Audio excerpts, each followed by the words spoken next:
सफलता के 3 साधन ऑडियो 3। लेखक वेदमूर्ति तपोनिष्ठ पंडित श्रीराम शर्मा आचार्य। आकांक्षा। जो कार्य मनुष्य के प्रयत्न, योग्यता एवं सावधानी से संबंध रखते हैं वे सब अभी के इसी जन्म के कार्यों के फल होते हैं। साधारण व्यवहारिक कार्यों का परिपाक बहुत ही शीघ्र हो जाता है। केवल घोर, गहन, बहुत ऊंचे या बहुत उग्र कर्मों का फल ही अगले जन्म के लिए या बहुत काल पीछे प्रारब्ध रूप में प्रकट होने के लिए रुकते हैं। आरोग्य, बीमारी, व्यापारिक दरिद्रता, विद्वता, मूर्खता, यश, अपयश, घृणा, प्रतिष्ठा, सुसंग, कुसंग, प्रेम, द्वेष, प्रसन्नता, बेचैनी आदि दैनिक जीवन में आते रहने वाले द्वंद्व मनुष्य की वर्तमान कार्य प्रणाली एवं विचारधारा पर निर्भर रहते हैं। इन द्वंद्वों में से जिस भी भले या बुरे पक्ष को पसंद करें मनुष्य उसे प्राप्त कर सकता है और स्वेच्छापूर्वक बड़ी आसानी से उसे प्राप्त कर सकता है। बीमारी, घाटा, कलह, दरिद्रता, मूर्खता, अपयश, घृणा, द्वेष, चिंता, पीड़ा एवं बेचैनी आदि बुरा पक्ष चुनना और उसे जीवन में भर लेना मनुष्य के अपने हाथ की बात है। इसी प्रकार आरोग्यता, लाभ, एकता, विद्वत्ता, चतुरता, यश, प्रतिष्ठा, प्रेम, सहयोग, प्रसन्नता तथा सुख शांति भी पूर्णतया अपने हाथ की बात है। एक अनुभवी दार्शनिक का कथन है कि स्वर्ग और नरक मनुष्य के आगे पीछे रहते हैं और सदा साथ साथ चलते हैं। आगे स्वर्ग है, पीछे नरक है। जब मनुष्य आगे की ओर उच्चता और श्रेष्ठता के प्रकाशपूर्ण सत्पथ पर चलता है तो उसका हर एक कदम स्वर्ग के राज्य में प्रवेश करता हुआ जान पड़ता है। इसके विपरीत जब मनुष्य पीठ पीछे की ओर नीचता के, पाप के, मलिनता के, निष्कृष्ट एवं अंधकार के गर्त में खिसकता है तो उसका हर एक कदम भयंकर नरक में धंसता चला जाता है। कई मनुष्य कहते हैं कि हम सुख चाहते हैं पर दुख मिलता है, हमें आनंद में स्थिति की इच्छा है पर क्या करें, सदा बुरे ही बुरे अवसर सामने आते हैं। सुखी और समृद्ध जैसा वैभव चाहते हैं पर वह मिलता नहीं। ईश्वर नाराज है, दिन खराब है, दुर्दैव ने घेर रखा है, ग्रहों का फेर है, भाग्य साथ नहीं देता, कोई इच्छा पूरी नहीं होती। कुछ व्यक्ति अदृश्य शक्तियों पर दोषारोपण करके चुप हो जाते हैं पर कोई कोई इसके आगे बढ़ते हैं और दृश्य शक्तियों पर दोष लगाते हैं। जमाना बड़ा खराब है, दुनिया स्वार्थी हो गई है, जिधर देखो उधर बदमाशी छाई हुई है, सच्चे के सब दुश्मन हैं, भलमन साहत का जमाना नहीं है, कोई चैन से नहीं बैठने देता, जिसे देखो वही ठगने को फिरता है, सच्चे मित्र दुनिया में रहे ही नहीं, ईमानदारी उड़ गई, घोर कलयुग आ गया है आदि अनेकों बातें कहकर वे किसी प्रकार अपने मन को संतोष कराया करते हैं। आमतौर से मनुष्य स्वभाव अपने संबंध में बड़ा ही पक्षपाती होता है। अपने कर्मों की ओर उसका ध्यान नहीं जाता, यदि जाता है तो उन्हें उतना महत्व नहीं देता। दूसरों को दोष देकर अपने आप को निर्दोष देखने की भूल मनुष्य की सबसे बड़ी कमजोरी है। दृश्य या अदृश्य शक्तियों पर दोषारोपण करके अपने आप को निर्दोष, बेचारा साबित करने का प्रयास करना एक मनोवैज्ञानिक बालकपन है। इस थोथे प्रयास में रत्ती भर भी सार नहीं है। इस निस्सार बकवास के द्वारा मनुष्य अपने आप को भुलावे में डाल सकता है, इसके अतिरिक्त और कोई प्रयोजन सिद्ध नहीं होता। सब देव दानव, मनुष्य, पशु, पक्षी, कीट, पतंग अपनी अपनी धुरी पर घूम रहे हैं, अपने निश्चित कार्य में व्यस्त हैं। अपने कार्य को पूरा करना सबको अभिष्ट है। चतुर व्यक्ति उनसे लाभ उठा लेते हैं, उनका सहयोग प्राप्त कर लेते हैं और मूर्ख उनसे टकरा जाते हैं और उनके अंदर काम करने वाले तमस तत्व का स्पर्श करके हानि उठाते हैं। जो यह कहते हैं कि हम सुख चाहते हैं पर मिलता नहीं, वे एक मनोवैज्ञानिक भूल करते हैं। वे कल्पना और चाहना को एक ही बात समझ बैठते हैं। कल्पना एक ख्याली उड़ान मात्र है। भूतकाल की किन्हीं घटनाओं की स्मृति जिस प्रकार मनुष्य किया करता है वैसे ही भविष्य के लिए कल्पना किया करता था, मन के लड्डू बनाया करता है। बालकों में यह बात विशेष रूप से देखी जाती है। वे बड़ी बड़ी विचित्र कल्पनाएं करके मन ही मन आनंदित हुआ करते हैं। जैसे भूतकाल की स्मृति से एक मनोरंजन होता है वैसे ही भविष्य की कल्पना में भी एक मनोविनोद जैसी वस्तु होती है। ऐसी थोथी कल्पनाएं निष्प्राण होने के कारण इसी प्रकार फलित नहीं होती जैसे बिना पका, सड़ा, घुना बीज नहीं उगता।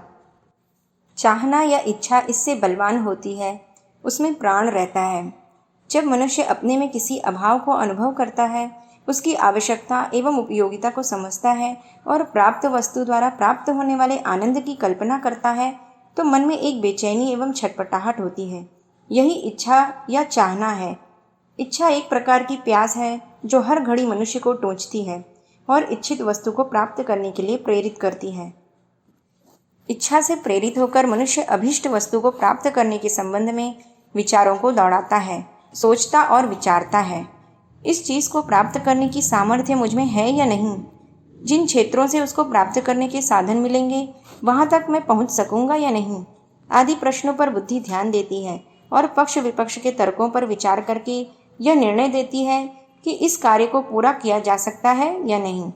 जब यह निश्चय हो जाता है कि इस वस्तु को प्राप्त किया जा सकता है, तब वह निश्चयात्मक विश्वास और अभाव, आवश्यकता तथा प्राप्ति, सुख का आनंद प्राप्त करने की बेचैनी, यह दोनों भावनाएं मिलकर आकांक्षा बनती है। आकांक्षा ही वह सजीव बीज है जो उगता है, बड़ा होता है और फले फूले वृक्ष के रूप में सामने आ उपस्थित होता है। कल्पना एक मनोविनोद मात्र है। इच्छा मस्तिष्क को एक दिशा में लगाए रखने वाली वस्तु है और आकांक्षा कार्य में प्रवृत्ति कराने की क्षमता से युक्त है। कल्पना के सपने अनेकों मनुष्य देखा करते हैं। कल्पना को एक जागृत स्वप्न कहा जा सकता है जो मन को तो बहला देता है पर प्रेरणा नहीं देता। रंगीन बादलों की तरह यह स्वप्न क्षणिक होते हैं, आते हैं और चले जाते हैं।